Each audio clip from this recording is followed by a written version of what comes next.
Hi, everybody. This week we've got Vicky Roncero on the show. She's a Reiki Master, and I have lots of questions for her about how she does her healings, what is Reiki healing, what are chakras, just some basic things. The other thing I want to know is, since she's had a career as a TV producer and writer, I want to see, what was that transition all about from that entertainment industry into her healing industry that she's in now?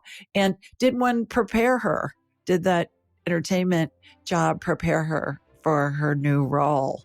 So remember to like and subscribe and leave some comments, share this chat with your friends, and I look forward to hearing what you think about Vicky. I'm so excited to have you, Miss Vicky, on today, because I've been thinking of, okay, what are all the questions I'm going to ask you? And they're going to be very far reaching. Okay. And so let's just get right into it. Sure. You say Reiki is the ultimate storytelling tool. What do you mean by that? Well, for me, with my background, I was a writer, producer, director for many years, working for many different networks. And one of my favorite things to do was to be working with an editor in an edit room. I did a lot of TV promos. So we would have to take like the best little moments from different shows and promote them. And I loved going through different episodes and finding those little gems that would really be a great moment to promote the show with. And what was very strange is when I started to learn Reiki and I was working with people's energy, I would sometimes see like flashes in my mind, almost like little clips. And I was like, what is this yellow boat? Or what's this red house? And it was very strange that these pieces really resonated with the people I was working on. And I didn't really know at the time that this was just energy connecting and that I was connecting with something that was bringing me these little clues. But to me, it felt almost like combing through their energy was similar to being in edit rooms looking for those great little clips. And I feel also like people can say like, oh, how are you feeling today, Julie? Oh, I'm fine. And you can sense in their energy that they're not fine. Or people can say one thing about how they feel about ultimately anything, an opinion on something. Or, you can say, oh, do you like my haircut? Yeah, it's great. And ultimately, your body language and your energy is more of a truth teller than your words. So that's what I mean. It's really like your ultimate storytelling tool. I think that's fascinating. I want to talk more about your career in TV and as a writer and see how it all winds in. But first, let's get down to the basics. Sure. What is Reiki and how does it work? Well, Reiki by definition is two Japanese words put together. Rei means light and ki means energy. So when you're learning Reiki, you're literally learning how to connect with that light energy that moves through every living thing, like our life force energy. And when you're working on someone who's feeling really down or depressed and they have like a low frequency, it's sometimes hard to find that space of light. Like you can feel a density within their energy. And what you're trying to do is raise that vibration and introduce a higher frequency so that they can start to connect with light and feel some of that heaviness lift. So Reiki is basically bringing a higher frequency to a lower frequency to help raise their mood and shift that. How does it come into you? Do you see things? Do you feel things? Do you hear things? All of the above? What are the senses that you're experiencing when you're working with somebody and you're doing Reiki with them? For me personally, it's been really amazing how it's kind of like built on itself. At first, when I was learning, it was literally like sensations. Like, if you took a moment now and you rubbed your hands together and then you put them just a little bit apart, you'll feel like a frequency bouncing between your hands, which is like your biofields, your own body's energy that it's creating simply by your blood pumping and your heart beating and your lungs breathing.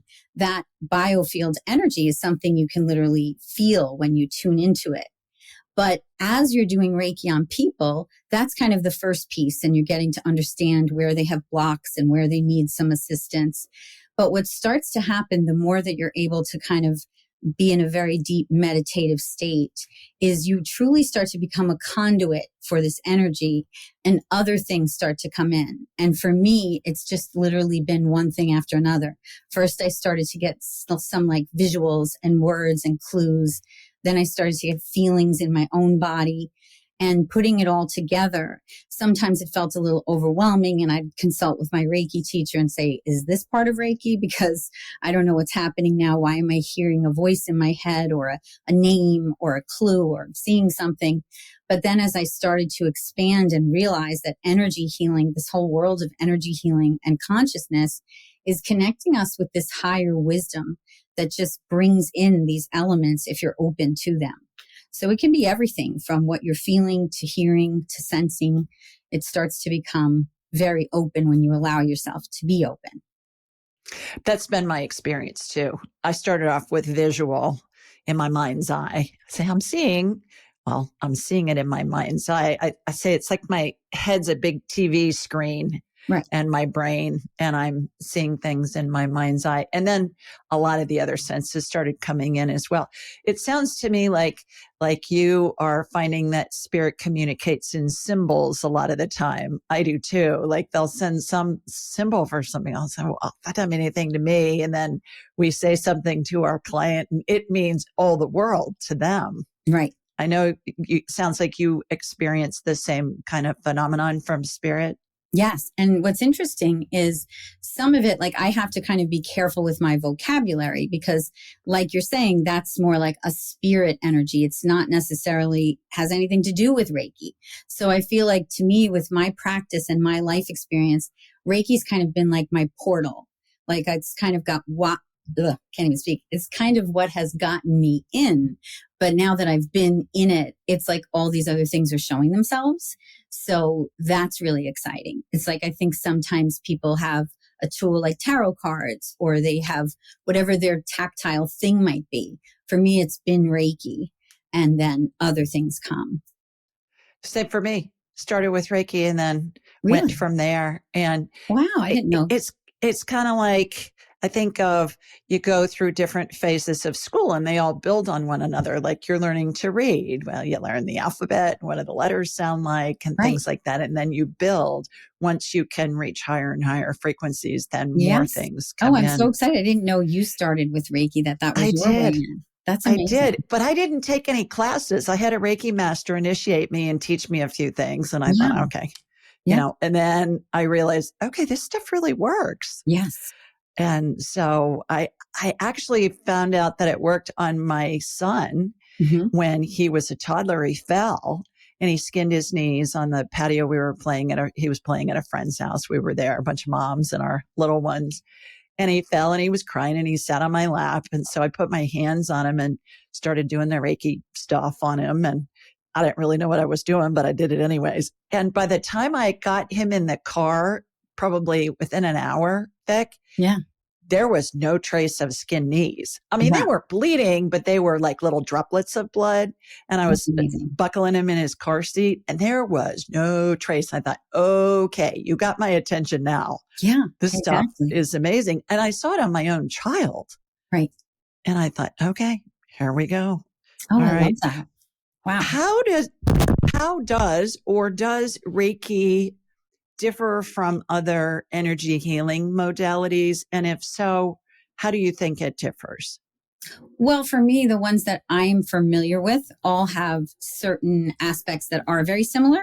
Like I recently started teaching a class at a yoga studio that was like Tai Chi and movement. And I just called it mindful movement. And I was weaving in some Tai Chi moves to help you like literally physically move your body in an effort to release some blocks.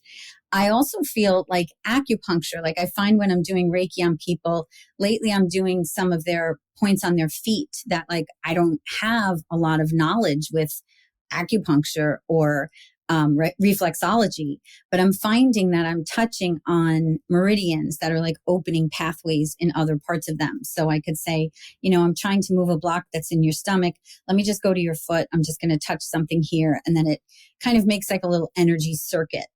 And when you really just kind of trust like where you're supposed to go, you kind of feel guided by something that's has this knowing of where to move around and help that person. So it's different with each person. And then, like I was saying, how things were expanding, like you've said, kind of like a school.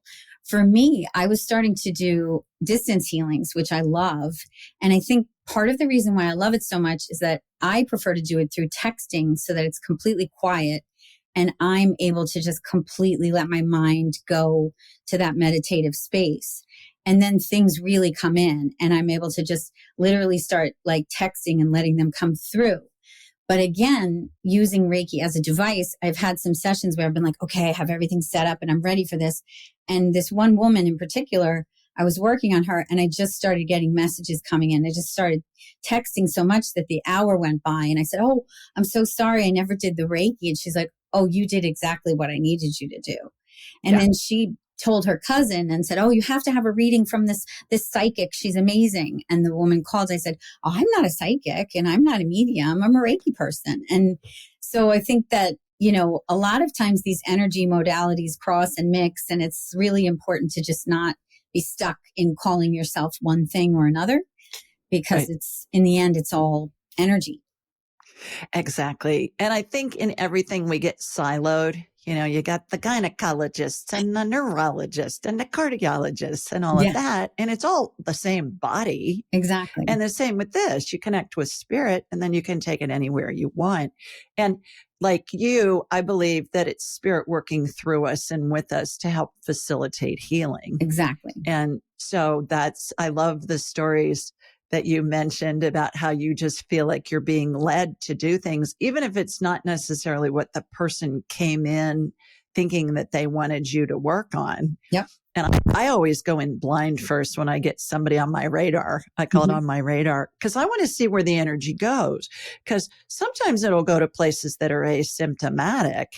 And I believe that the first thing that shows up is the most pressing issue, whether they know it is or not. And oftentimes it's a system where we can reverse engineer what we're seeing to figure out what the cause is of those symptoms. Yeah. Both medically and energetically. I want to talk about the biofields and all that kind of stuff. But before we get to that, I'm interested in what's the history of Reiki? What do you know about how old is it? Where did it come from? You know, all of that kind of stuff. Number one. And number two, Vic, why is it that seems to me that a lot of these cultures and civilizations have had some form of energy healing throughout the ages. And we've moved away from them in, say, the past 100 years, 150 years, something like that. Why do you think that has happened? I'd love to hear your input on both. Okay. I'll start with the history of Reiki.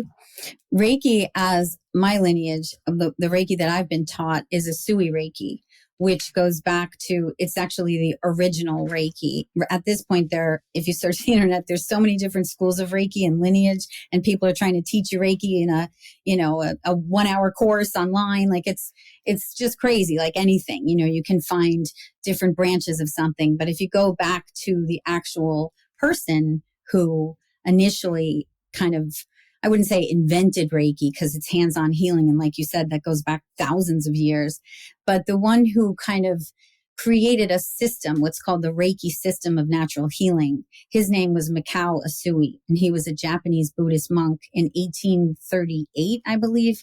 He was inventing Reiki, or right around the late 1800s. So it's not really, when you think about it, like that long ago. And he was learning Reiki and doing Reiki, and he trained people in Japan. Like he trained about 17 disciples he had before he passed. And then what had happened was one of his disciples taught a woman from Hawaii they call her Madame Takata, who was vacationing in Japan, and she learned Reiki, and then she brought it to the US. So if you read a lot of the history of Reiki, she gets credited as like the one who kind of started Reiki, but she did start Reiki in the United States, but not in, the world. It came from his Usui lineage. And when he kind of attuned his 17 masters, she learned from one of them, and then it was passed on to her. And then she really ran with it in the United States and made it very big. And so the two of them get credited most often, but Asui Reiki is definitely the lineage that I'm trained in. And like you were saying, you know, there's different hand positions and there's different meditations that you do. But the whole idea of like hands-on healing, I mean, there's stories in the Bible of hands-on healing. You know, it's every religion has stories of hands-on healing. So that whole idea of hands healing is something that's just very naturally instinctive in all of us. Like, it's like when you bump your elbow, you naturally put your hand on your elbow. And like you were saying with your son, you just naturally knew to try to heal his skin knee. So I feel like in terms of crediting the actual healing modality, it's really something that lives in all of us. And it's about more peeling away and remembering and connecting with it. But in terms of learning Reiki as a system, Asui Reiki is the lineage, and it comes from Mikao Asui. So I think that's covered. Well, and you were led to that, obviously, that type of Reiki. Yes. For whatever reason, because that's what you learned. And there's different ones you could have learned, but that was the one that you were led to learn, it sounds like. Yes. I wanted to learn the one that was considered like the real deal Reiki, you know? Yeah. And for me, I think I shared in one of the emails that we were back and forth getting to know each other a little bit, that I had an experience when I was 10 where I was on the bus coming home from school, and it was 1977. And back then, you know, there's no cell phones or anything. So if you're on the bus, and I was one of the last ones, I'm kind of just daydreaming out the window. And all of a sudden I literally heard in my mind, that's that same thing. It's not like an external voice. It's something inside saying, Opa died.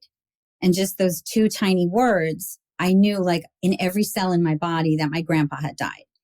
And I felt very confused because I had just been with him over the weekend. He was very healthy.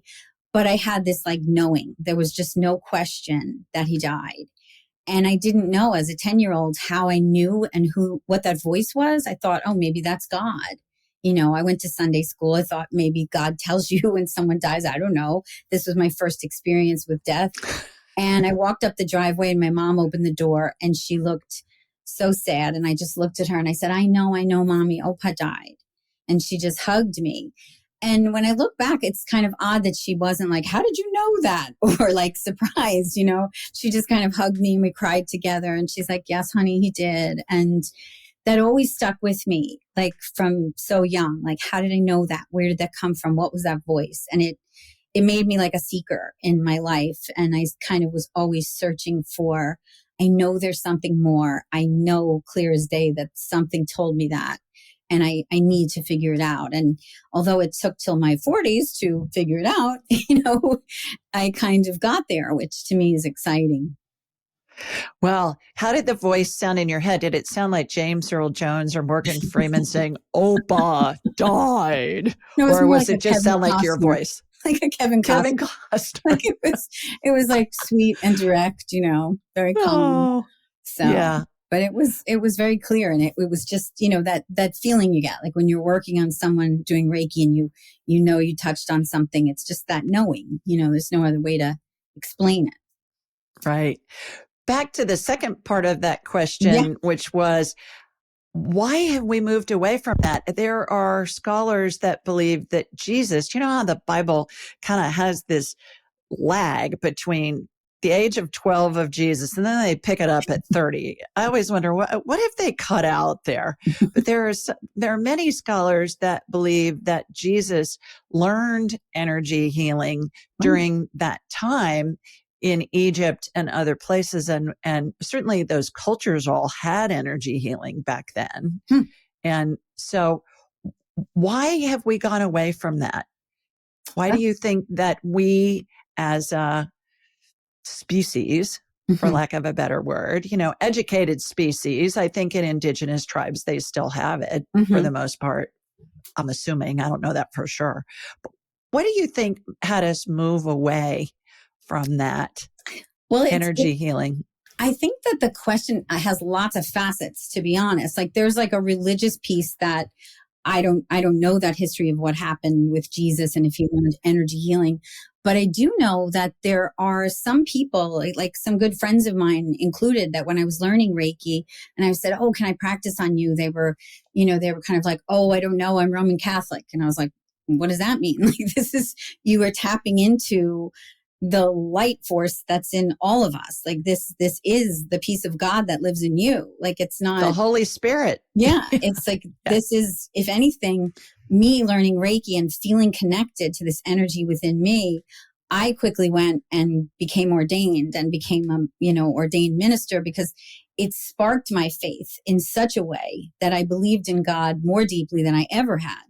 So those people who kind of have that trepidation as to like, oh, I don't know, it seems to me like almost like naivety. Like it's like, they're just unaware of what Reiki really is. Like, if you break it down to the bare bones, you're simply connecting with the peace of God that lives in all of us, the light that's in everyone.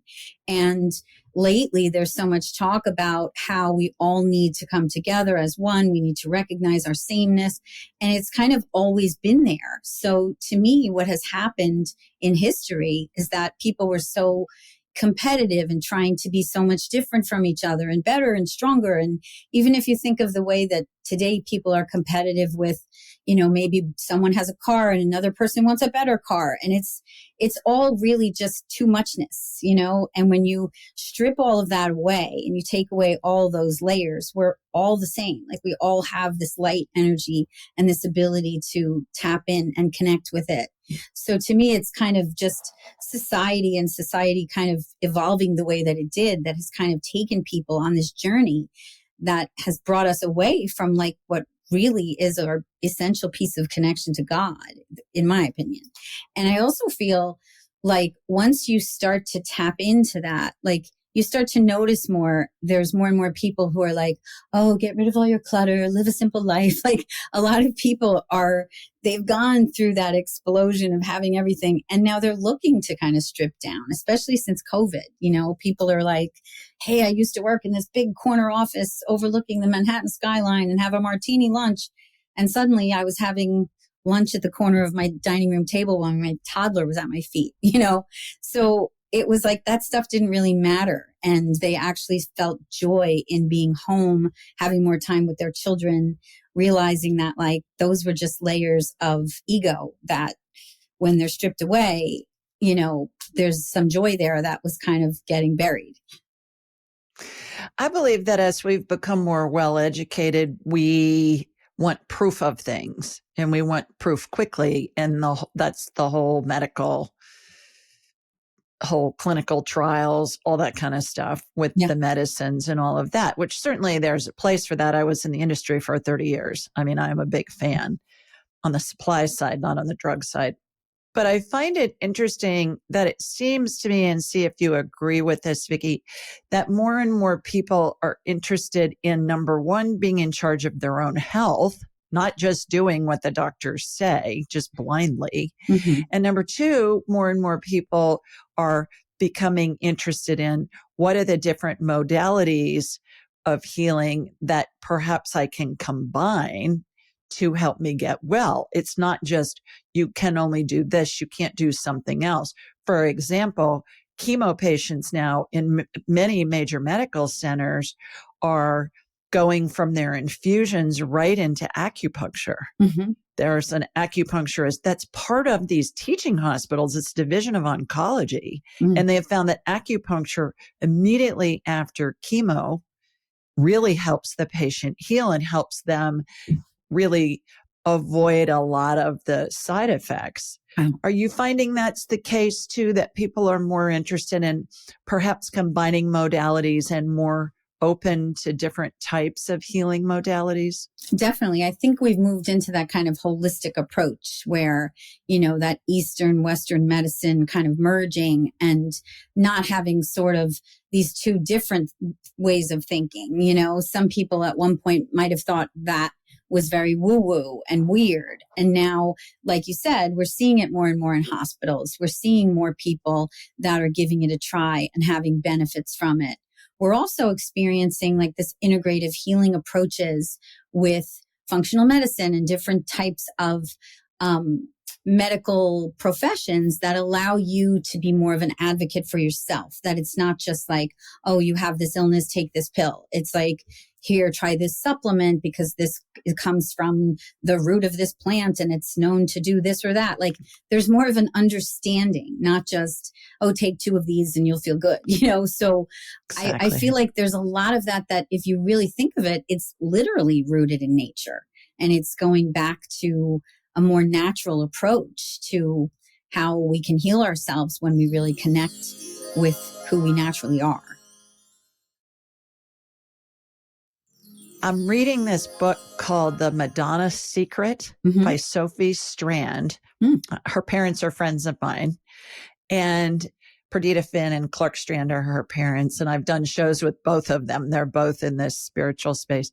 But Sophie's book is about the Virgin Mary as a child. And then it's a novel, but it's a historic novel. So she's done a ton of research on stuff back then. And it talks about how the Madonna was a healer. Wow. And how her family just thought, oh my gosh, she's possessed. What's going on? It's fabulous. I am having trouble putting it down. And when you read a novel, I love historic novels if I'm going to read a novel. When you read a novel and it resonates and you're thinking, okay, there's more to the story than this is just somebody making this stuff up. Yeah. Definitely. And that's what that book is. Yeah. And so I believe that healing can be multi-generational, even if we're unaware of it. If we go back and we look, like you look at your ancestors and I look at my ancestors, there are healers in there. The ones that I knew, my mother and my grandmothers, normally women. My mother and my grandmothers, I knew well, they were healers. They'd bring out the Band-Aid and the Neosporin when the need arose. But I'll bet that if you and I went back and looked at our great, double great, triple great grandmothers and those women, that there were healers in there using herbs, making salves, doing things that are being passed down in the genes to us. Do you have a thought on that? Oh, definitely. In fact, I've gone to some, my journey with Reiki has taken me to some sessions for myself to become more and more versed in this vocabulary. And I've actually had spiritual healers who have done, a mediumship reading, or they've done they've looked at vows that maybe were created in other lineage of my ancestry. And they have said, oh my goodness, when I look at you, I'm being burned and hung so many times. Like you come from a long line of healers who were literally burned and hung for their beliefs. And it's your responsibility in this lifetime to break that lineage, to step forward, to come forward as who you are.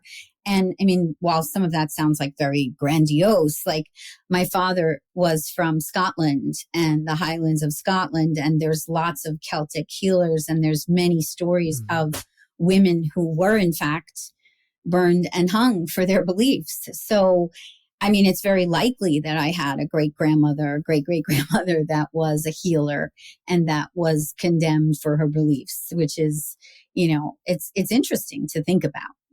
I'm not someone who always takes those visions and past life things very seriously, but I'm very interested in that information, and it makes a lot of sense. I learned more about that than I'd ever thought of from Perdita Finn, my friend Perdita Finn, and I interviewed her a few weeks back. You can find it in my library, but she talked about that it was the UK, Scotland, Ireland, America, Germany too, where most of the women, the witches were hung, and they were healers. And it was not done by these uneducated barbarians. It was done by the most well-educated, sophisticated men in society were the ones that hung these women. So I find it interesting that it's coming back around full circle. It's like you can't hold down the truth when it needs to be held down. The other thing I find interesting is that hands-on healing and Reiki in particular is being taught in a lot of nursing schools. Mm-hmm. And my daughter-in-law is a veterinarian, and they had somebody come in and give them a talk in her vet school when she was in vet school. Wow, I love about that. hands-on healing with the animals. Oh, that's She amazing. does small animals, but I have a friend that has horses, and she has a Reiki person come out and work on the horses. Yeah, that's amazing. I love that. Yeah. I think it's probably been done since the beginning of time. Yeah. All right. So how did you get interested in energy healing?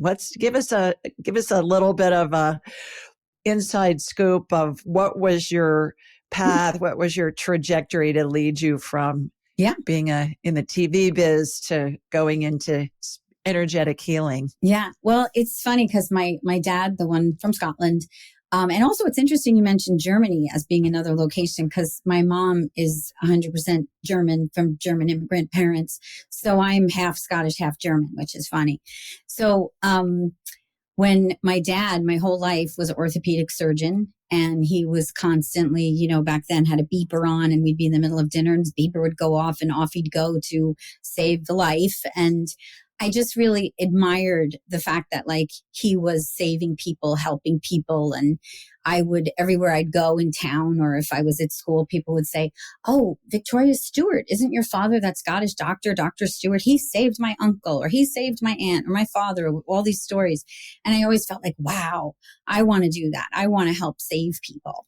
And so when I was old enough, I worked in his office, and in the summers I would work with him, and very quickly was like, a woman came in, this beautiful woman, and she wanted to surprise her boyfriend, and she cut the lawn and cut off 3 of her fingers and brought them in a bag and was like, "Can you help me?" And I was like, oh my gosh. So the whole doctor nursing field was just not for me. But I also really loved storytelling and acting. And so I went into communications, which felt very natural. I went to Ithaca for communications, and I went into television kind of right out of college. I was a page at NBC, and then I worked at Nickelodeon, and then so on and so forth. And in one of my years at Nickelodeon, there was a big corporate layoff, and I was one of the lucky ones, unfortunately, who was laid off. And to me, I felt very like, oh, I went to college, got my job, got my promotion, did so well. Like, this can't happen. I'm Vicky from Nickelodeon. And I went to a spa for a few days to just kind of regroup. And I was hiking, biking, kayaking, doing all these physical things. And I went to the receptionist and said, "I want to have a massage. I really need to be pummeled." And she said, "Let me see. Oh, we don't have any massages, but you can have a Reiki session." And this was 20 years ago. And I was like, "What the heck's Reiki?" And she said, "Oh, it's very gentle touch." And to be honest, I was like this New Yorker who felt like, "Oh, this sounds like nonsense, but I gave it a try. And in that session, my gosh, it was like, I thought she had sound machines and fire and lights, because I was literally being so sensory overload just from this gentle touch. And I was crying and saying to her, "Do you have a light on my face? And where's that fire?" And she's like, "It's just my hands." And at the end, she held my hands and she looked at me and she said, "You are so deeply connected to Reiki energy. You're meant to heal many people." And so, of course, that sparked that healer that wannabe healer that was always in there. And it became like this little voice in my ear, like, you want to do this, she made you curious. And although I went back to the city and jumped back into more TV jobs, I stayed freelance because I wanted to have space to learn Reiki. And I started to learn, I dabbled, I took classes, I started to practice on family members. And one by one, they'd be like, "Wow, that felt great. What did you just do? That was amazing." And I was like, still doing my TV work, but doing that work. And at this point, I was married, so I thought I would be really clever. And I was Vicky Stewart for the TV work and Vicky Roncero for the Reiki work. And I was kind of in both of these worlds. And ultimately, the two worlds merged by the time I turned 50. I was like, this is ridiculous. Who am I fooling? I can be many things. And similarly to the story of your son, I was working in an edit session with one of my favorite editors who I walked into the room and he was laying on the floor. And at this point, I wasn't telling anybody that I was doing this other thing that I knew they would think was so woo woo. And I said, Joe, what's going on? Oh, my back is out, Vic. It's so bad and this and that. And so I didn't say anything. And at the end of the day, I said, tonight, I would love to call you on the phone and do some distance healing. And he's like, what are you talking about? But he gave it a try and it totally worked. And that to me just changed everything. Cause I was like, wow, if this like big guy who's like this alpha male, very tough guy, gave me a chance and it worked. I was like, what am I doing? Why am I afraid to be something that's going to help? And then interestingly, my grandma passed and I was with her when she died in the hospital and I saw vapor leave her on her last breath. And I followed it up and my head was kind of like looking in circles. And my brother was right next to me and he said, what are you looking at? And I said, you don't see that? And he said, no, what do you see? And that to me was another huge turning point because I was like, if he's not seeing that, but I'm so clearly seeing that, how come I can see it? And so that led me to taking a death doula class where I worked with a lot of professionals who were working with end of life. And I was very out of my comfort zone. I was like, I do Reiki, but they had stories that were just phenomenal. And I felt this feeling of like camaraderie and like, this warm feeling of being held in a space where you could talk about all of this. And I just kept going then. I was like, that's it. I'm going to do Reiki 2. I'm going to be a Reiki master. I'm going to take this all the way. And so it kind of progressed that way. I want to talk to you more about that, about the death doula thing and the end of life thing. Sure. But first, I find it fascinating that you initially were being led to be a healer and then you pivoted and did other things.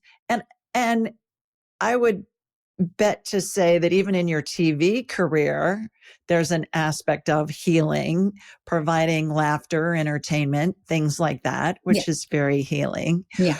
But for you then to go into the energy healing thing, I was in the hospital supply business for 30 years. Wow. And there's a really good chance that your dad used some of my inventions. Wow. Because my first invention came out 35 years ago and they're orthopedic surgery inventions that are still sold throughout the world. So we can talk about that after the show, but there's a real good chance that your dad used some of my orthopedic surgery inventions.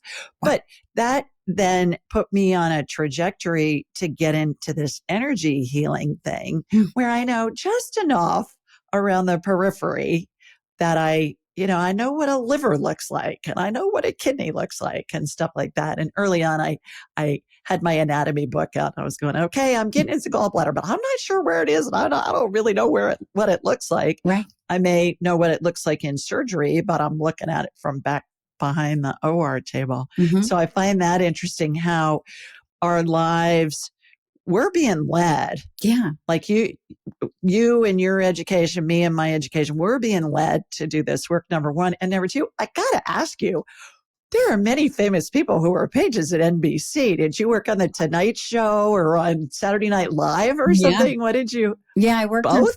I worked on Saturday Night Live, which was amazing. And when you're a page at NBC, you get these assignments. So like you get to work for one particular show for a few months and everybody like competes for the different assignments. And I got a very coveted talent escort assignment for Saturday Night Live. And my whole job in that position was to take the guest and the musical guest to the cast party. So they would have a limo for me waiting. And as soon as the show was over, I'd put them in the limo and we'd go to the cast party. And it was crazy. I mean, it was like Steve Martin and Paul Simon and all these people that I just was in awe to actually be in the same car with them. And of course, they would never remember me, but I will never forget them. It's one of those things. And then I was actually, another assignment was the nightly news assignment. And my very first night there, I had been like a news anchor in college and I thought maybe I wanted to be in front of the camera. And in the nightly news assignment, the very first night, the war in the Gulf broke out. And the whole newsroom was like electric. And executives who had worked in news for their whole careers, they were like, we got a war. And I was like, what are they, crazy? This is terrible. But they didn't mean that like a celebration. It just was like, for them as diehard news people, this was like incredible to have this opportunity to give the world a front row seat to this war. But for me, it's like that saying that sometimes you have to learn what you don't like to know what you like. I quickly, like, I went back to my supervisor and I was like, this is really not for me. And this could really be a career opportunity for someone else. And it Yeah. ended up being that. Like, the person who jumped in and did it still works for Nightly News. So that was pretty incredible. And I then went and worked for the promo department. And that's where I learned how to make promos, which I loved because it was always changing. Like, you would make a small little video and you'd have news promos. You'd literally have like 4 hours to do the news promo. You would take footage that was on the 6 o'clock news, get the promo ready for the 11 o'clock. And it was very fast paced and moving and very creative. And then I moved into making creative promos and ultimately landed at Nickelodeon doing that because children's programming was always kind of my dream place. So. Was Brokaw doing the news? Yes. When you were there? Yeah. Yeah. Wow. And he's had his health challenges, hasn't he? Yeah. That, you know. And it was crazy. Maybe when I think about the responsibilities they gave pages. Like, I used to have to rip the news like from the AP wire and literally like duck and hand it to him live on air. And it was just, I mean, I was like, oh my gosh, is my head clearing the shot? Like, and it was just so funny. And, you know, it's another thing they did for WNBC. All the news people would do a singing, like a Christmas carol in front of the 30 Rockefeller tree. And twice I was asked to be in it because I was working with the news people. And so Al Roker was in it and all of the, you know, the big New York news people at the time. And there I am singing with all of them. And it was so exciting for my friends to be like, I saw you under the tree, you know. Oh, so it was fun. Wonderful. Who knew that it was leading you to where you are now? Exactly. I wouldn't have suspected. Yeah.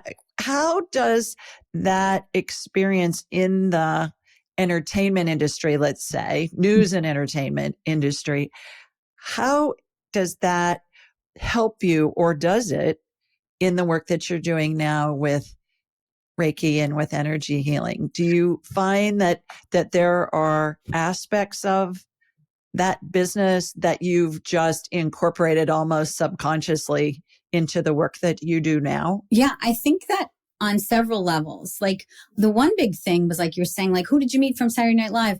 Like, it kind of really, really grounded me in the fact that, like, we're all the same. You know, it was like so exciting to meet John Bon Jovi and all these people. But at the end of the day, I was like, wow, they're really nice people and driving in a limo, going to the same place that they are. So that thread of thinking that, like, wow, you know, we're all the same. And you might be the one in the audience cheering for them on a stage, but at the end of the day, you're the same. And that's a thread of important information that has definitely woven through what I do now. And another thing that's really been important is what we were talking about at the start, like that whole storytelling piece. Like, someone could come in and a woman came in one time and she said, I lost my job and I'm really stressed out and I'm the sole breadwinner and I have to get a new job.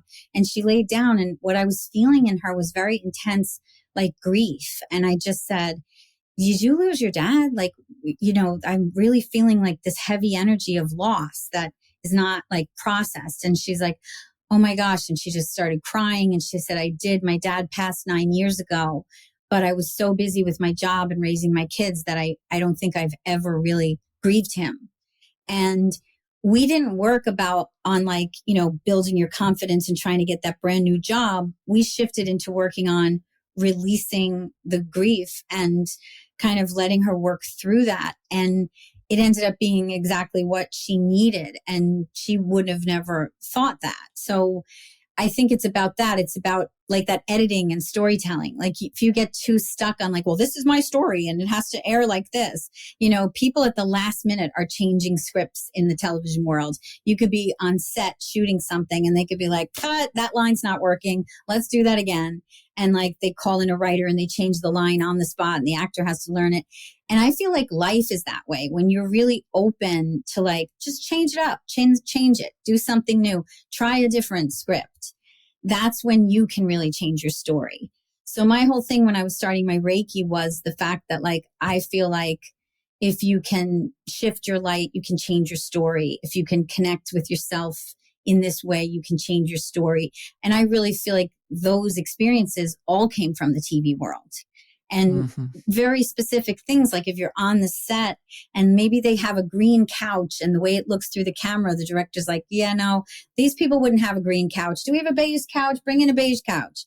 Suddenly they change the set and the story feels different. The room feels softer. The room feels more inviting. Or maybe you have a man and woman sitting on a couch, and from the way it looks through the lens, you're assuming they're a couple.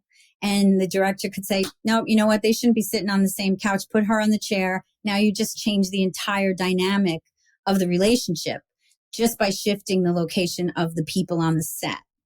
And sometimes even it's a lens on a camera. Like I remember I did something very early in my career with Michelle Pfeiffer. And I was so impressed. I couldn't wait to meet her. And they said, you're going to have 15 minutes with Michelle Pfeiffer. And all of a sudden her people come in and they said, we have a special lens that Michelle Pfeiffer likes to use on the camera. It makes her look a certain way. And I thought to myself, oh, that's going to take so much time. And I can't believe this. And they put it on and she looked so beautiful. And I thought to myself, how amazing to literally have your own lens for how the world can see you. So that whole idea of like, sometimes when you can work with someone and shift their mindset, they can change their lens of how they see their life and their perception changes. And suddenly their story is completely different. So I think a lot of that is storytelling and tools that come from the TV world. And I love this question because I can't tell you how many people when I first made this career switch were like, wow, that's a pivot. And I was like, it's really not, it's kind of interesting that it's just really not. I feel like this is the special sauce that I bring to Reiki. Well, our thoughts create our reality. Yeah. Yeah. So you're helping people that have that thought tape playing subconsciously bring it to the surface and decide whether they want to continue to play it or not. Exactly. Yeah. And so that's going to be the difference between the green couch and the beige couch. Yeah. I love that. That's fabulous. The movie star that I have always heard did that the most, brought her own lens everywhere, was Lucille Ball. Wow. Yeah, she'd say, yeah, it makes me look better. And I've read that on more than one occasion with her. Changing topics for a minute. Yes. You say energy healing is a form of meditation. Please tell us why you believe that. I think that some people, especially when you're learning Reiki, like I teach so many students now, and there's always the ones that are very type A who have their pen and paper and they're taking, and I'm like, put that down. This is something I want you to feel and embody. You have to really feel this. And some people are like, well, I need to take notes. Like they're just they just can't. They're like, it makes them, short circuit. So you have to kind of meet people where they are and just give them that time to take the notes and be comfortable. But then they have to also understand that they need to really feel it and embody it. And my teacher used to always say that in Reiki 1, you're learning to connect with the light. In Reiki 2, you're learning to send it through distance and time. And in Reiki 3, you're learning to become the light. So that any situation you're walking into, any place that you are this Reiki energy. And that is the piece to me that's like meditation, because I was never the kind of person that could I wanted so badly. I had meditation envy. I would get the cushion and the candle and the music and be like, Om, and try to reach that place of stillness. And I was like this producer who was thinking of a million things I had to do. And I'd sit there and be like, what are you doing? You should be at the gym. Why are you just sitting here? And so that judgy mind would just come in. And then I learned Reiki. And when you learn Reiki 1, you learn a series of hand positions. And the hand positions, to me, I was a dancer since I was very little. And it felt like steps, like choreography.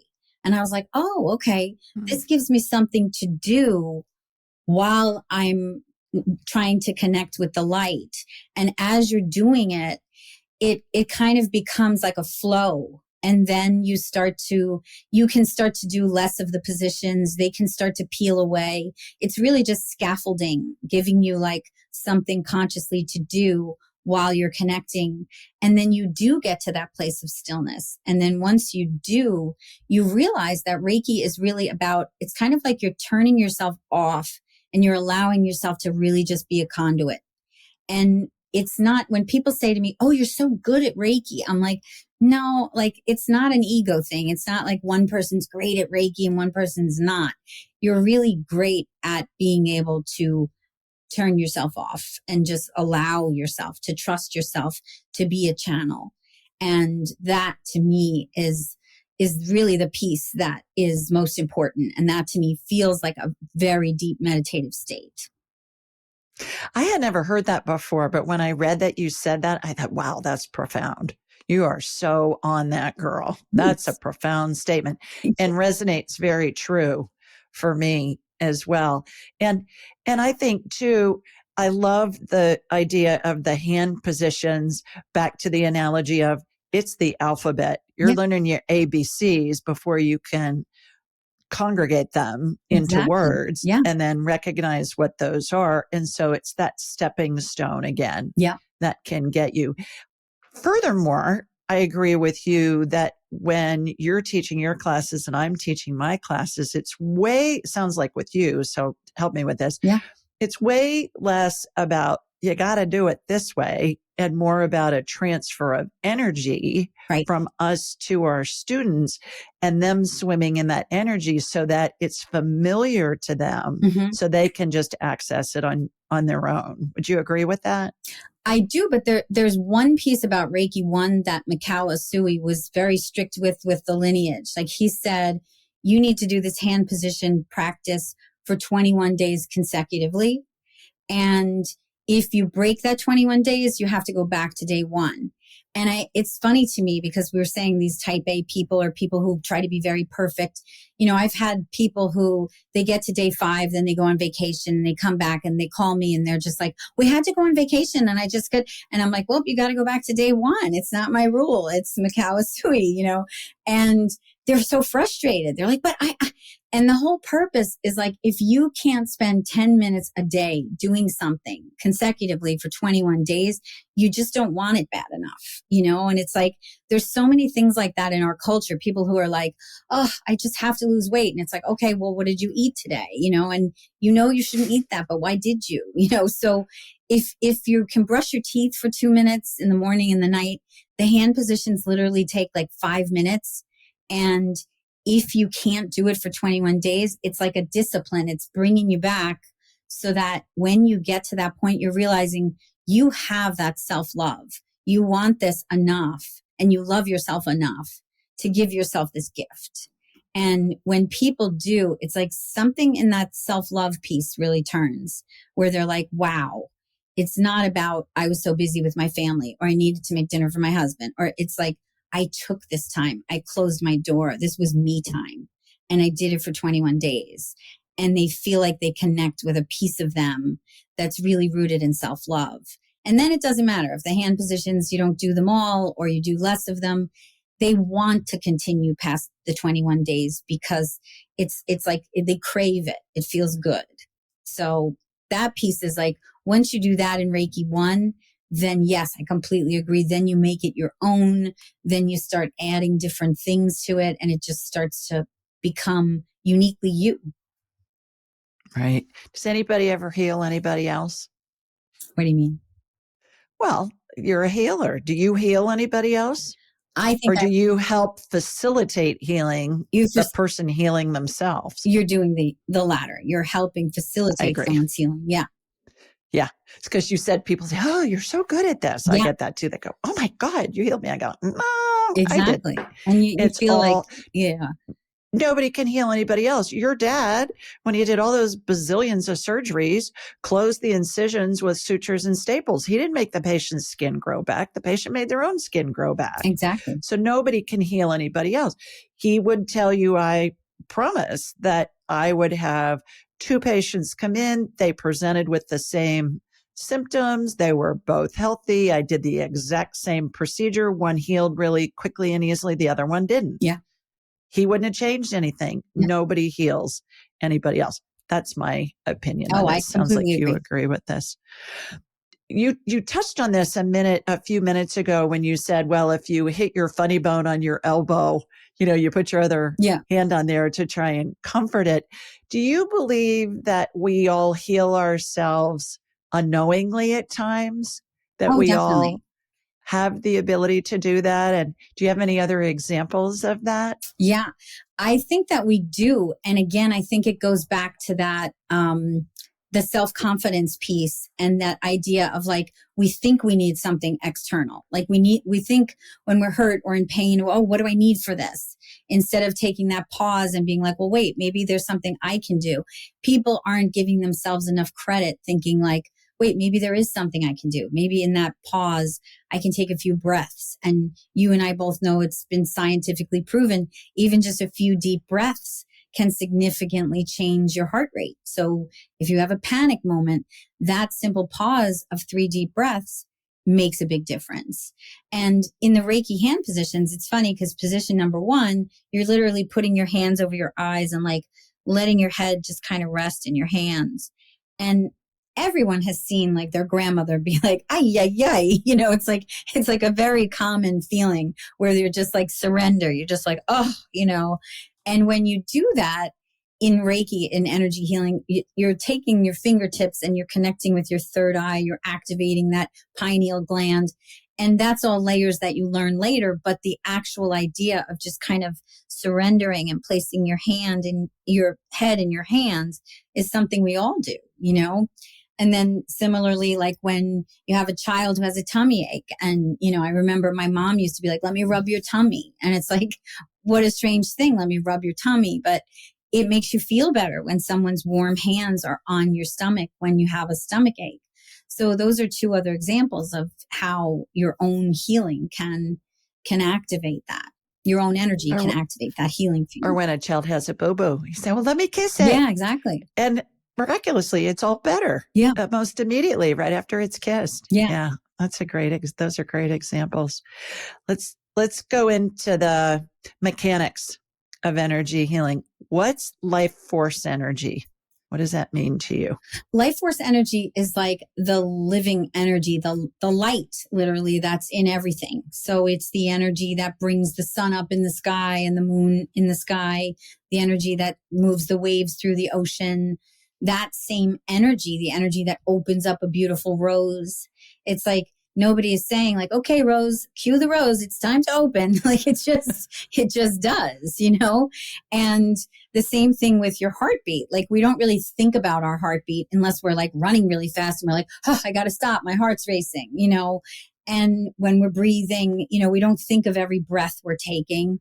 But when we have a cold and we're very congested, then we're thinking of, oh my gosh, I just wish I could breathe better. But those unconscious, the subconscious things that are happening all the time, the energy that's moving through us, that's the energy that's growing your fingernails. Like how Wayne Dyer used to say, when you go to sleep at night, you know, you don't say grow fingernails, you know, but you wake up in the morning and they've grown a little. So that is your life force energy. And it's the energy that moves through all living things and connects you to nature. And I'm going to ask you to give us some tips of easy ways for people to feel that. But first, what's a biofield? Your biofield is sometimes when people say, oh, I can see your aura, like some energy healers can actually see auras or see, you know, colors sometimes. Your biofield is the energy that you're connecting with, but my energy can be around me and your energy can be there. And you and I can still be in the same biofield. It's like that field of energy that's connecting all of us through the fact that we have this energy moving through us. So when you're connecting with someone through the biofields, like you do that a lot in distance healing, you're literally getting the address of the person, you're meditating on it in your head. I always like to look at a map and to kind of meditate on where it is I'm sending the energy, but it's really through this biofield. And it's not something you can really explain or draw. It's something you have to kind of feel. I agree. I talk about that I'm sending my laser beam from Sweet Home, Alabama, where I am, up to you in New Jersey. And it looks like a laser, and I watch it go directionally. And then it's called a bioplasmic streamer. Wow. And I can tell when I hook into somebody because I can feel it kind of go clunk. It reminds me of of a child's clunky, chunky wooden puzzle. You know, you put the piece in and you can feel it go in much differently than on a paper puzzle, right? But like a wooden puzzle. Yeah. And then I'll shoot energy into them and it's like I'm looking at at a CT scan or an MRI. Wow. And That's I'll do that. amazing. And then when I pull out the bioplastic streamer, interestingly enough, it looks like an umbilical cord. Wow. Looks like a really thin umbilical cord. So I always pull them out at the end of the day when I get in bed before I say my prayers at night. I'm pulling out everybody's, because I don't need to be connected to all these people Wow. with whom I've worked or interacted. Interestingly enough, on the biofield, I was working with a client this morning who is a heart transplant recipient. Wow. And got her heart about 5 years ago. And the biofield or the aura or the halo around her heart was massive. Goodness. And it had these little sparkles in it. And I said, what do you know about the donor? And she said, well, she was 19. She died in a car accident. And she told me her name, and her middle name was Grace. Wow. And when I see Grace, what I call Grace, it looks like clear fog, but it's got sparkles in it. It was fabulous. Wow. And it was just massive around this woman's heart. And of course, I'm checking her out to see if there's any scar tissue that needs to be removed or whatever. I said, your surgeons were masterful. She had the transplant at Vanderbilt. Wow. And I said, they were masterful. I could see where they did everything, from a surgical standpoint. And I was looking for scar tissue because scar tissue sometimes can mess up people. Yeah. So when I see it, we'll help it get removed and stuff like that. But I have never seen an energy field around a heart like that.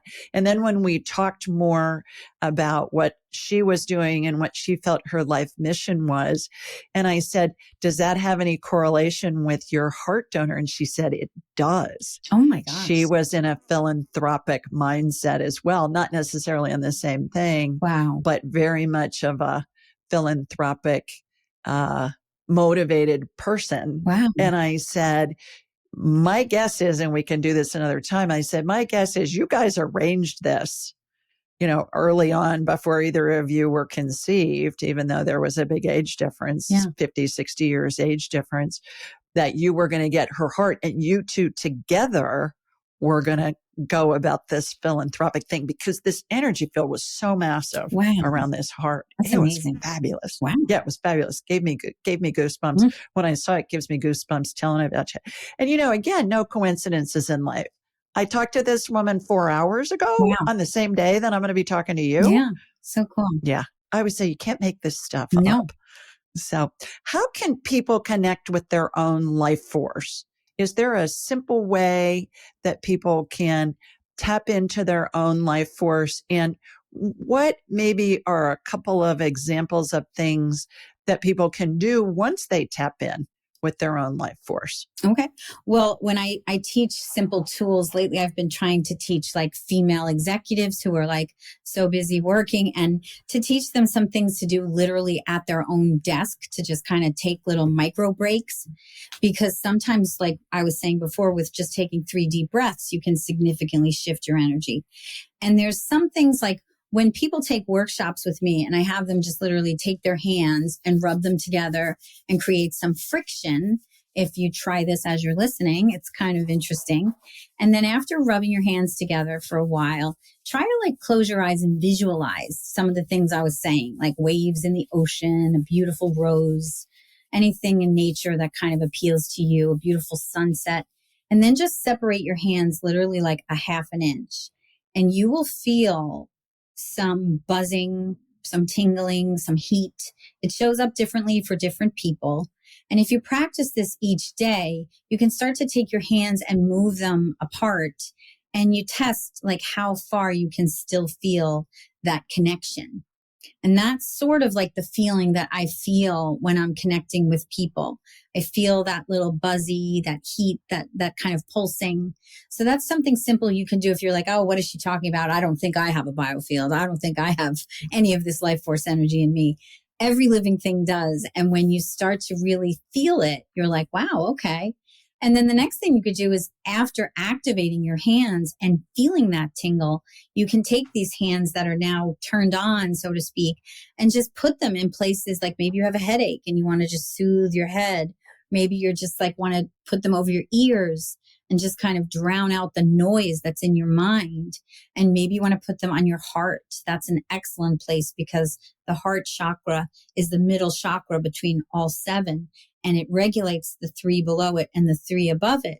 And when you take a minute and you just pause just on your heart with your hands just flat on your chest and you take a few deep breaths, you just kind of start to imagine this energy just moving into your heart space, helping you feel more calm, more present. And that's just a nice, quick little tool. Terrific. Well, that whole biofield thing, back to the medical business, what's an EEG and an EKG? EEGs are measuring brain waves outside of the body. Right. EKGs are measuring heart waves outside of the body. Right. How are they doing that? Yeah. Well, they got these little electrodes stuck to you. Yeah.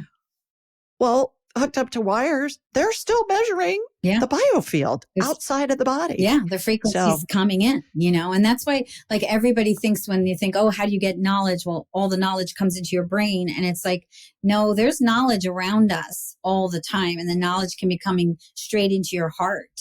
It can be coming into your gut. You can have a gut feeling about something before your mind even has time to process it.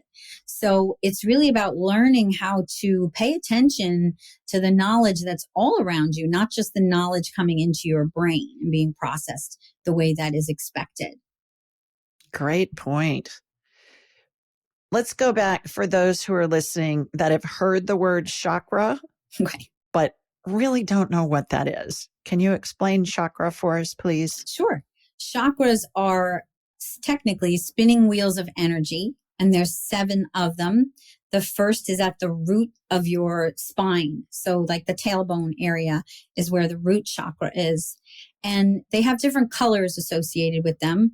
So when you close your eyes and you're working on someone's root chakra, you're imagining the color red and like a spinning red energy around their root chakra.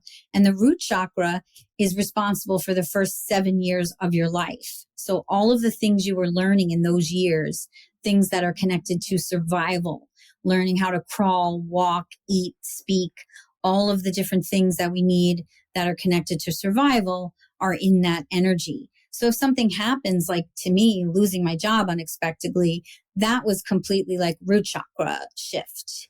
And at the time I didn't know. I just was like, I lost my job.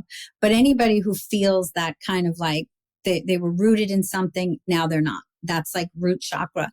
A lot of people during COVID, I don't know a single person who didn't have some root chakra imbalance because our world completely changed in a blink.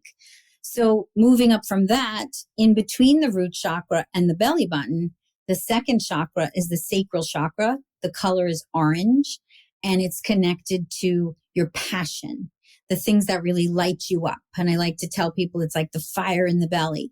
And when I teach workshops and I say to like a room full of women, what do you do every day that really lights you up?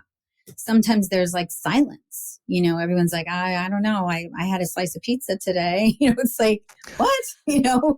So you're reminding people that this fire in the belly is not going to light itself. Like you need to make time to connect with joy each day, even if it's turning on a song and dancing in your room for 5 minutes. You need to connect with joy, or it's just not going to magically be there. Like we have to create that fire in the belly. And then you move up from that to the belly button. That is your solar plexus. That's your power, your confidence, how you kind of walk the walk of your life. And a lot of people like to have some work done there. That's also where the inner child kind of lives. There's like energy of inner child, because if you follow each chakra every 7 years, by this point, you're between 14 and 21, which people are moving from adolescence into adulthood. And a lot of people during that years, there could be someone that was just so anxious to be a grown up that they kind of left their childhood quickly. And there could be someone with an opposite issue that it took them a long time to really find their footing as an adult. So there's a lot of inner child work in that area. And then you move up to the heart chakra, which, as I said, is kind of like the grand central station of all the chakras. It's working to control those lower 3 and to bring energy up to the higher 3. And the heart chakra energy regulates the realm that connects you to the earth plane of the lower 3 chakras, and the spiritual realm above you. So the heart chakra energy is really one that you want to keep very open. And then you move up into the throat chakra. And tell everybody what color the heart chakra is, though. I'm sorry, I forgot the color. Yeah, it's funny. It's interesting. The solar plexus is yellow. I forgot to mention that too.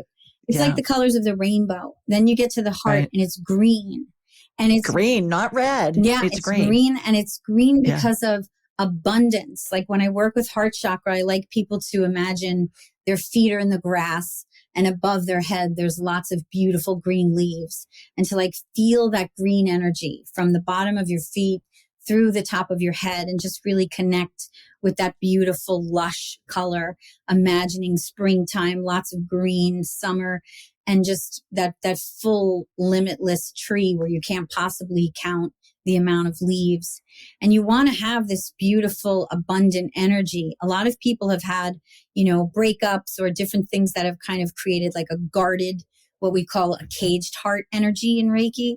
And you can feel it right away. And someone can say, I want to meet the man of my dreams. I don't know why it's happening.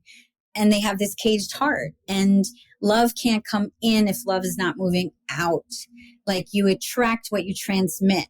So you need to remove those blocks and kind of move in the flow of unconditional love so that you can attract the love that you seek. And so then back to where I was with the throat chakra, we're now moving into a light blue color. And the throat chakra is all about speaking your truth. It's a very important chakra because sometimes we have feelings in our heart and we filter them in our voice. We feel like, oh, I can't say this. I can't really speak what I'm feeling in my heart. And you're filtering it in your mind. You want the mind and the heart to be synchronized, and the voice, the words that you choose that come through you are connected to your truth of your higher self. So that's an important one. And then you have the third eye and then the crown. And the third eye is indigo blue and the crown is purple. And those are the 7 main chakras. Thank you. I think so many people hear the word chakra and they're like, yeah, I don't know what that is. Some kind of meditation thing, but I really haven't ever had that explained before. So thank you. Sure. Beautifully done with that. Couple more questions. Yeah. Can Reiki assist or energy healing assist someone nearing death, and also assist their families with the grieving, the anticipatory grief, knowing that their loved one's going to pass, and then afterwards? Well, I'm so grateful you asked that question, because that's a piece of Reiki that I am so passionate about. I feel like when my own father passed, my dad, as I said, was a surgeon for many years, and he was the chief of orthopedics for over 30 years at this particular hospital, St. Charles in Port Jefferson, Long Island. And he decided, unbeknownst to my family, we didn't really know why, but he had COPD in his later years. And he had said to my mother, he had gone to Stony Brook University Hospital, different hospitals, but in this last time that he had to go to the hospital, he said, I want to go to St. Charles. And my mother took him there, and he was in the ICU. And it was so surreal to be in a hospital where my father's name was on a plaque for all of his years of service. I instantly knew my father knows he's going to die, and he's here in a space that feels like home to him, where he's very respected. And it was crazy. For the 6 days in the ICU where he was passing, I had what is definitely called a shared death experience that I had not had yet, where I don't even remember myself as like a human. I was literally like a soul helping a soul transition. I don't remember changing my clothes, going to the bathroom, eating, sleeping. I just was by his side. I was telling my mother and my brother, you should go home and rest, come back in the morning. And everyone was listening to what I was saying. It was almost like as if I knew what to do. And I felt like the room was very cozy, and I felt like the ground was soft, and even the way that it smelled and felt in the room. In the late hours of the night when I would be with my father, I would be doing Reiki around the clock. There was doctors and nurses who knew him in his profession. And as the days went by, they were coming in and they were trying everything, trying to be so heroic. And as the days would pass, they would pull me aside and say, I'm so sorry. We've done all we can. We've really done all we can. It's a matter of time. I'm so sorry. Oh, maybe we should try this one more thing. And maybe this, maybe that. And it was almost like this energy of like frenzy, like they are trained to save lives. So in their profession, they were failing and it was nothing else they could do. And I felt like, wow, there is this big important gap in our healthcare system that needs to be filled, because here is a human soul that is transitioning, and everyone's just kind of like, I'm so sorry, there's nothing else we can do. And they would come and bring him, another blanket or ice chips or do another chest x-ray when it was clear he was dying. So what was needed was holding space for him. And I just was doing that around the clock. And in those moments, I had messages from a grandmother I never met. And I knew exactly when he was going to pass. I said to my mother and my brother, you guys need to come back. Tonight's the night. And my brother was like, how do you know that? And Daddy could get out of here. And I was like, Daddy's not getting out of here. And you need to be here tonight. And I set up like a chair for my mom and my brother. And we were all able to be there holding his hands. And it was just, I just can't even believe that the strength that you have. Like if someone said to me, 10 years ago, you're going to do that for your dad, I would think, how could I possibly do that? I'll cry, I'll be a mess. But I wasn't like a daughter. It was something much bigger. It was like I was there as this was completely like a soul contract. And there was even a moment when, being my dad was a doctor, when I was having my first child, he wanted to be right there in the delivery room. And my husband and I were like, okay.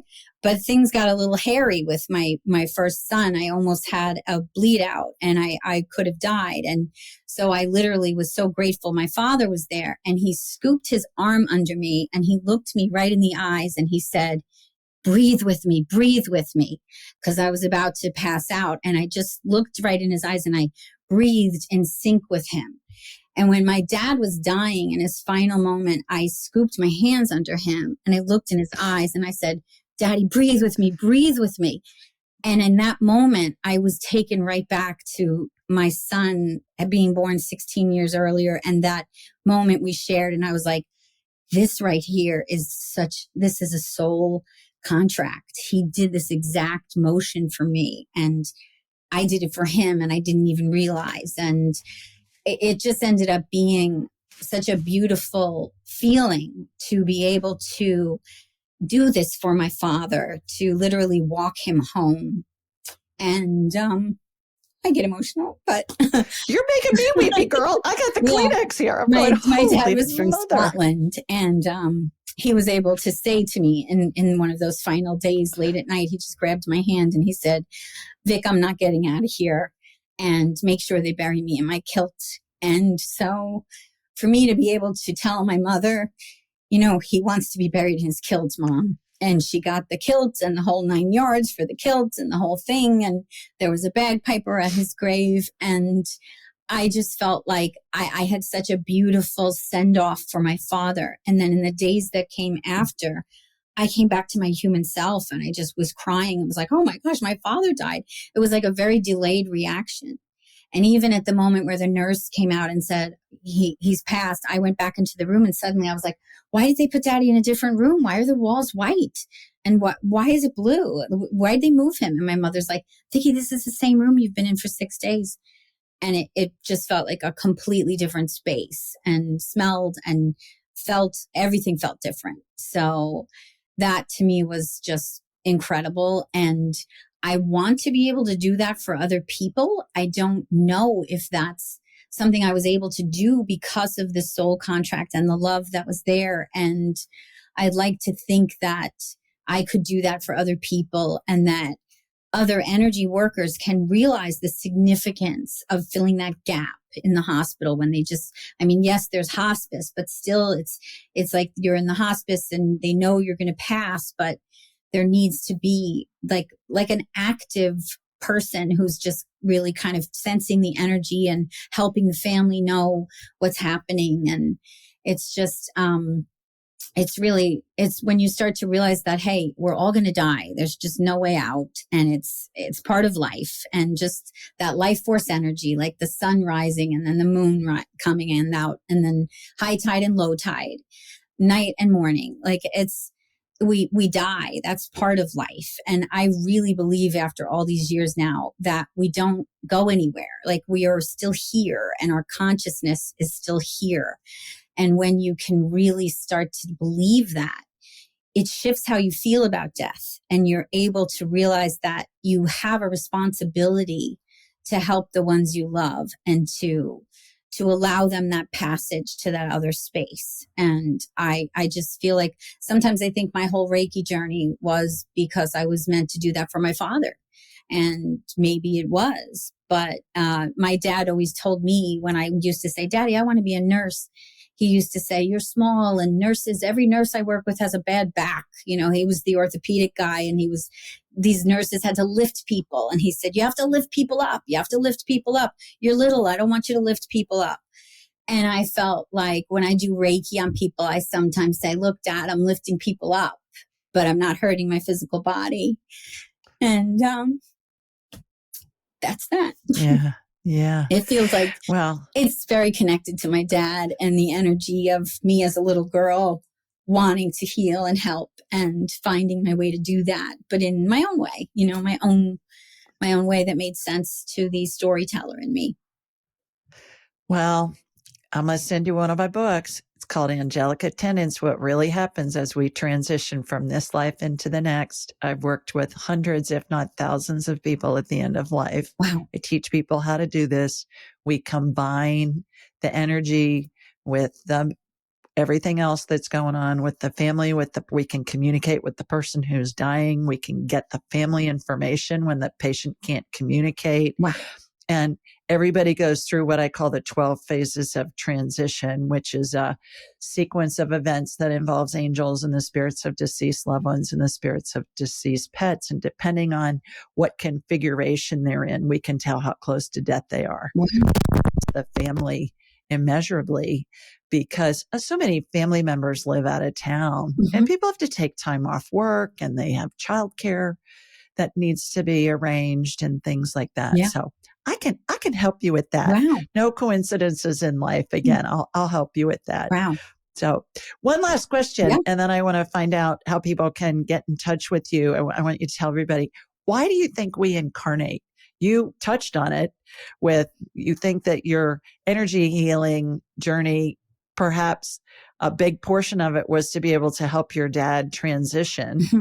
But why do you think any of us incarnates? Do we all have a certain path that we're meant to walk? I definitely think so. I think that, you know, like you were saying earlier, that life is kind of like a school in a way. And I feel like when you're brave enough to really kind of follow the signs, like I know I'm a big fan of Caroline Myss, and she talks a lot about these soul contracts and how we come into the earth with this already predetermined plan. And I just find that very interesting that people would make this plan and say, okay, I'm going to come down into this earth, and in this life, I'm meant to be the daughter who's going to help. And okay, I'll do that. And then I'm going to be a TV producer, but then I'm going to transition into this.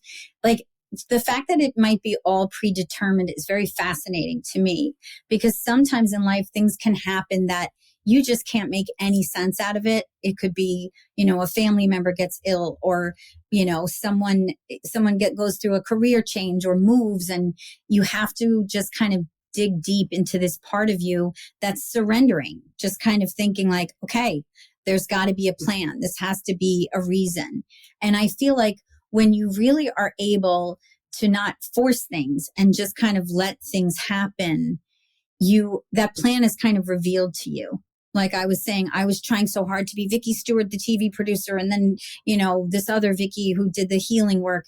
And it got to a point I was turning 50 and I was like, I don't even care. Like, you know, at this point, I am who I am, you know?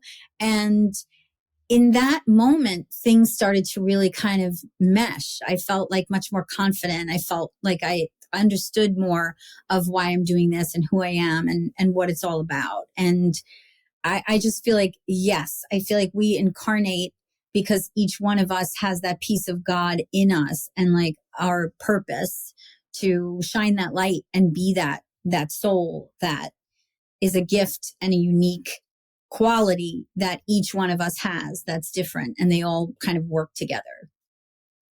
It's been my experience in working with people doing what I call a past life scan, where we'll ask a question that we come in with a basic script. You'll understand this from being in the entertainment industry for so long.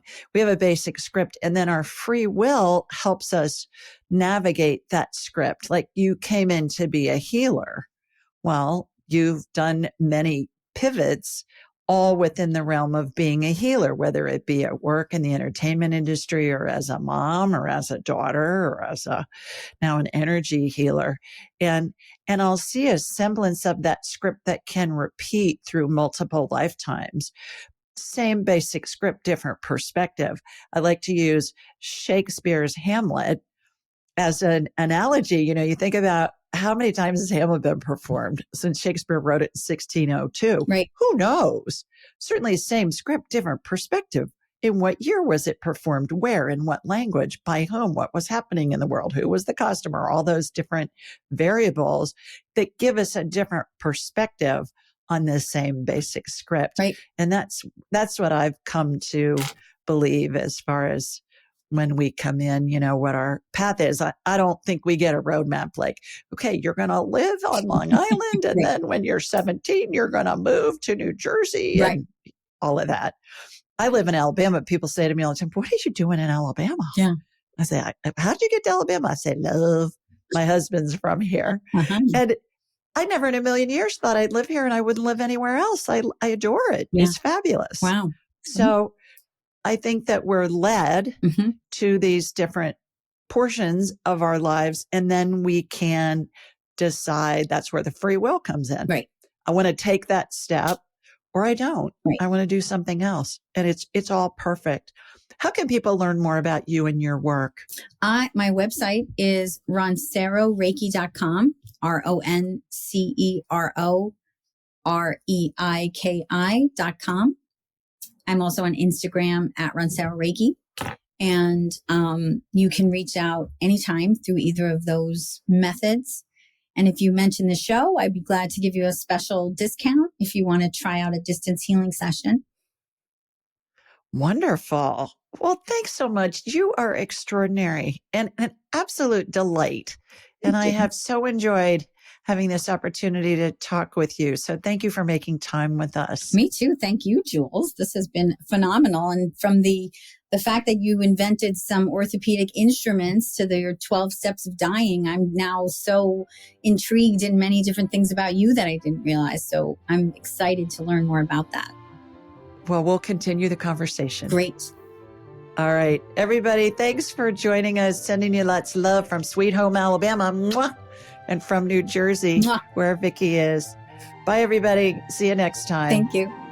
Thanks for joining us. Be sure to follow Julie on Instagram and YouTube at Ask Julie Ryan, and like her on Facebook at Ask Julie Ryan. To schedule an appointment or submit a question, please visit AskJulieRyan.com.